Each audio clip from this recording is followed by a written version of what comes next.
Lifeline has been offering emotional support to flood victims ahead of the inquiry's hearings, but it's now also concerned about financial pressures. The charity's Darling Downs manager, Derek Tuffield, says some banks are getting tough with flood victims, that after a period of leniency, lenders are demanding mortgage repayments again. I spoke with him earlier. Derek Tuffield, the Commission is going through the details of the floods with a very fine-toothed comb, and I guess people want answers and explanations as to what happened. But can it also be a painful process to scrutinise those events?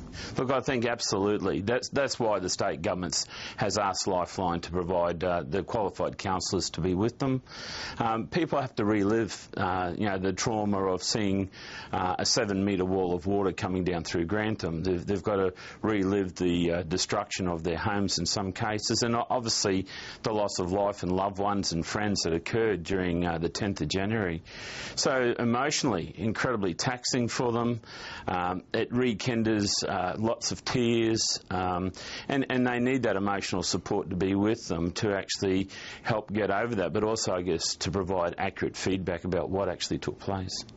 The state government's announced an Easter mental health awareness campaign, saying that the 3-month mark after a disaster can be a difficult time for people. Are you finding that? Yeah, already we're seeing requests coming in from our workers in the field. Some people are contacting us direct at the moment saying, look, I was doing quite well in January, but I was focused on my house, my property, my family. Now I'm resettled, I'm actually not tracking too well. I'm not sleeping well, I'm reliving some of those events. And I guess our stats show at Lifeline and Toowoomba that our face-to-face counselling actually doubled for the months of February and March. So demand is definitely up for us. What about financially? What are the challenges ahead for people trying to recover from the floods? Look, already this week I've certainly had clients in my office, some in tears. And that's about the pressure that they're now feeling from the banks, to be clear. 3 months are up and the banks have given them a leeway, and I wish to acknowledge that. But for many of them, their financial situation hasn't actually improved, and the interest is still being added to the loan. So the financial stresses, and like reports, and again, I can't say on all banks, but in some banks, they're saying they're really feeling quite bullied at the moment in regards to, we want the money, we want the payments, what are you going to do about it? But for the people that we're working with, their futures are really very still unclear. But I believe that we will see a number of bankruptcies start to emerge over the next 12 months. Would you ask the banks to extend the leniency that they've shown? The banks have hardship clauses in their mortgages, and we'd like to see that they revisit the hardship clauses again, particularly if those families where the devastation has been really so extensive.